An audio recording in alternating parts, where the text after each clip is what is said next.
छठा अध्याय संयुक्त फलन संबंध और फलन के अंदर एक नया पार्ट।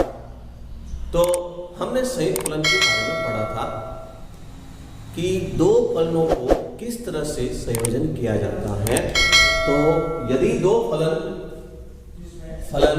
A से B व फलन G B से C इस प्रकार स्थित है, तो GOFX एक संयुक्त फलन कहलाएगा A से C पर।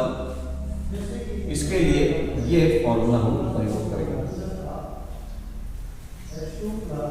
G का G में भी संयोजन किया जा सकता है, F का F में भी संयोजन किया जा सकता है, और विभिन्न परिस्थितियों में F को G में भी संयोजन किया जा सकता है, F को G नाम देकर।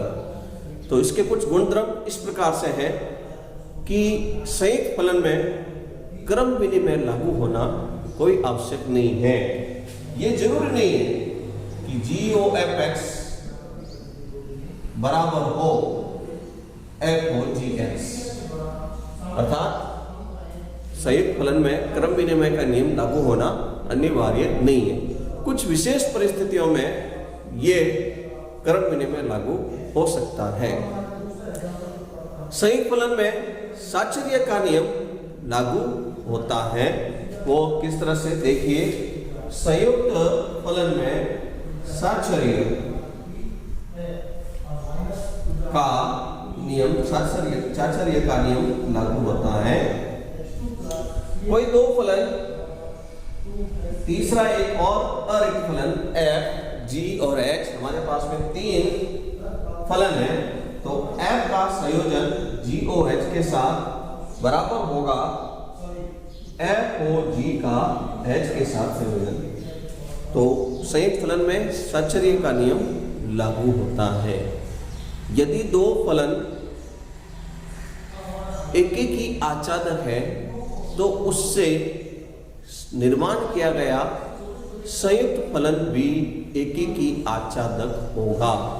आइए इन पर आधारित हम कुछ प्रश्न हुआ है। F R से R में फलन है fx बराबर x की घात 3 तथा G R से R में इस प्रकार फलन है gx बराबर 3x माइनस 1।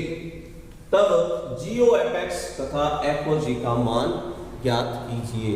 तो देखिए, सर्वप्रथम हम GOF फलन A से C में, A से C के अंदर यह अंतर्गत बनेगा R से R में। तो GOFX ज्ञात करने के लिए हम GFX, तो पहले हम fx की वैल्यू कहां में लेंगे, तो fx का जो मान है वो x क्यूब। अब gx की वैल्यू के लिए हम कहां पे लेंगे, gx इक्वल टू दिया हुआ है 3x माइनस 8, जिसमें x की वैल्यू आपको ये प्रतिस्थापित करनी है। तो gx में वैल्यू प्रतिस्थापित करने पर 3x क्यूब माइनस 1, ये जो वैल्यू बनी है वो GOFX की है। तो आइए इसी प्रकार हम FOG ज्ञात करने के लिए, तो FOG R से R में, तो FOG का फॉर्मूला बनाएंगे FOGX बराबर F और GX।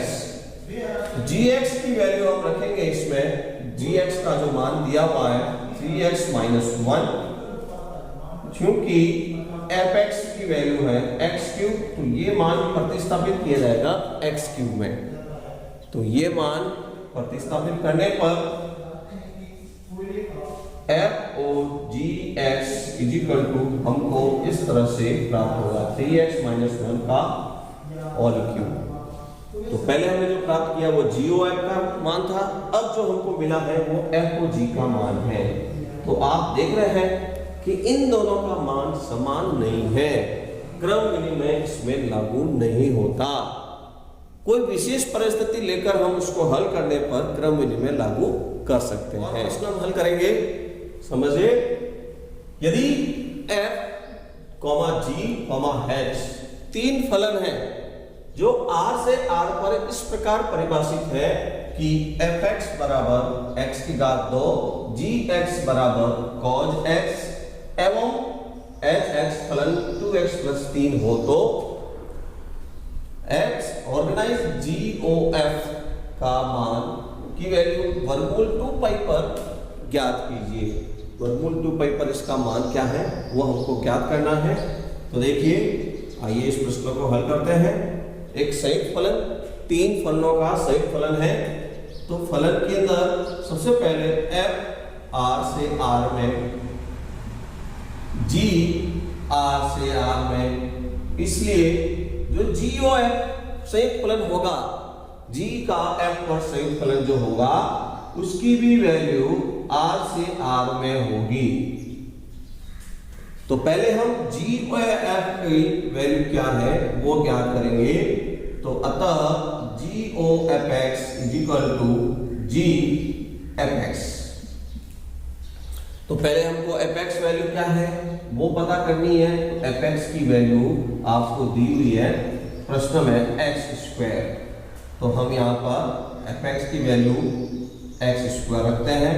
अब gx में x की वैल्यू x² रखी जाए तो gx का जो मान हमारे पास में है वो है cos x। तो अतः GOFX ये वैल्यू x के स्थान पर रख रहा हूं, cos x² बन जाएगा। तो अब हमको जो ज्ञात करना था, चूंकि HO ऑर्गेनाइज करना है GOF के साथ में, तो इसके लिए जो वैल्यू बनेगी H GOFX। तो ये जो फलन बनेगा उस फलन के लिए भी HO GOF R से R में फलन कहलाएगा, क्योंकि H का फलन का भी प्रांत और सह प्रांत समान है। तो R से R के अंतर्गत ये फॉर्मूला हम काम में लेंगे। GOFX का हमने वैल्यू पहले से बनाकर रखी है।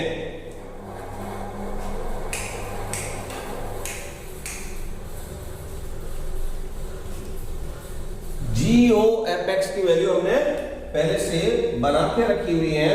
तो GOFX की जो वैल्यू है वो है cos x²। तो हम इसके स्थान पर h cos x²। अब जो जिसमें ऑर्गेनाइज करना है h के फलन में, तो h का फलन का संयुक्त फलन के लिए हम इसको प्रयोग में लेंगे। तो hx बराबर 2x प्लस 3। तो इस प्रकार से हमको जो h ऑर्गेनाइज GOFX की जो वैल्यू, ये जो मान x का मान प्रतिस्थापित करना है hx में, तो 2 cos x² प्लस 3 ये जो हमको प्राप्त हुआ है यहाँ पर, ये तीनों फलन का संयुक्त फलन है। h का संयुक्त फलन GOF के साथ में। तो जो हमको अभी यहाँ प्राप्त हुआ है, h ऑर्गेनाइज्ड हुआ है GOFX में, इसकी जो वैल्यू हमको प्राप्त हुई है 2 cos² x प्लस 3। हमको जो मान ज्ञात करना था, वर्गमूल 2 पाई का मान ज्ञात करना था। तो अब यहाँ पर हम h GOFX x की वैल्यू प्रतिस्थापित करते हैं। वर्गमूल 2 cos वर्गमूल x का मान है वर्गमूल 2 पाई होल स्क्वायर और प्लस का 3। इसको सरल करेंगे तो यहाँ पर स्क्वायर से ये वर्गमूल कैंसिल हो जाएगा, तो रह जाएगा cos 2 पाई प्लस 3। cos 2 पाई का जो मान होता है वह 1 होता है, तो 2 प्लस 3, इस तरह से इसका आंसर हमको 5 प्राप्त हुआ। ये GOF का h के साथ ऑर्गेनाइज वर्ग, इसका वर्गमूल 2 पाई पर इसकी वैल्यू है। यदि हम इस फलन में GOF को h के साथ में ऑर्गेनाइज करें तो भी इसका आंसर 5 ही आएगा, क्योंकि इसमें फलन में तीन फलनों के संयुक्त फलन में चाचर्य का नियम लागू होता है। लिखिए समझकर।